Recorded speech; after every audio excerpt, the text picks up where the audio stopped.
गणेश उत्सव काळात plaster of पॅरिसच्या गणेश मूर्तींमुळे पाण्याचं मोठ्या प्रमाणात प्रदूषण होतं.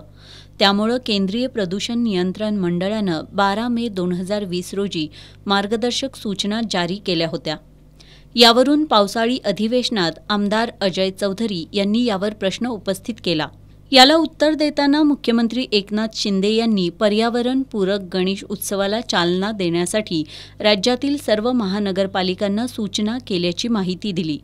यानुसार पर्यावरणपूरक गणेश मूर्तिकारांना जागा आणि शाडू उपलब्ध करून देण्याची सूचना यामध्ये करण्यात आली आहे.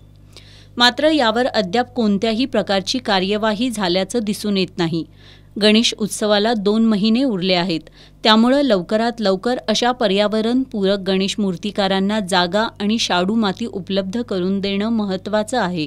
कोल्हापूरमध्ये अनेक शाडूपासून मूर्ती बनवणारे मूर्तिकार आहेत.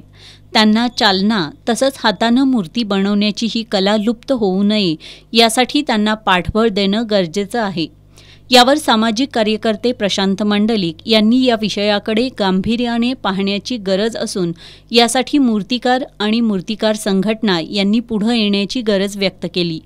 17/5/23 रोजी माननीय मुख्यमंत्री महोदय यांच्या अध्यक्षतेखाली एक संपन्न झालेल्या बैठकीमध्ये पर्यावरणपूरक गणेशोत्सवाला जास्तीत जास्त चालना देण्यासाठी प्रत्येक महानगरपालिका क्षेत्रात प्रभागात पर्यावरणपूरक गणेश मूर्तिकारांना जागा उपलब्ध करून देणे व शाडूची माती उपलब्ध करून देण्याबाबत माननीय मुख्यमंत्री महोदयांनी सूचना केली.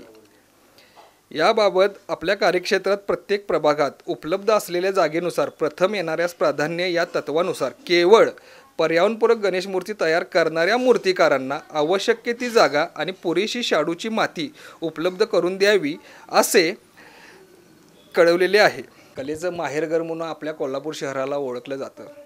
पारंपरिक मूर्तिकारांसाठी संत गोरा कुंभार मूर्तिकार संघटनेच्या अध्यक्षांनी पदाधिकाऱ्यांनी यांच्यासाठी पुढे आले पाहिजे आणि जो काय शासनाचा जो काय आदेश आलेला आहे त्याचा पाठपुरावा करून त्यांना लागणारी जागा आणि मुबलक प्रमाणातली शाडू उपलब्ध करून लुप्त होत चाललेली जी माती कला आहे ती जिवंत ठेवण्यासाठी पुढाकार घेतला पाहिजे.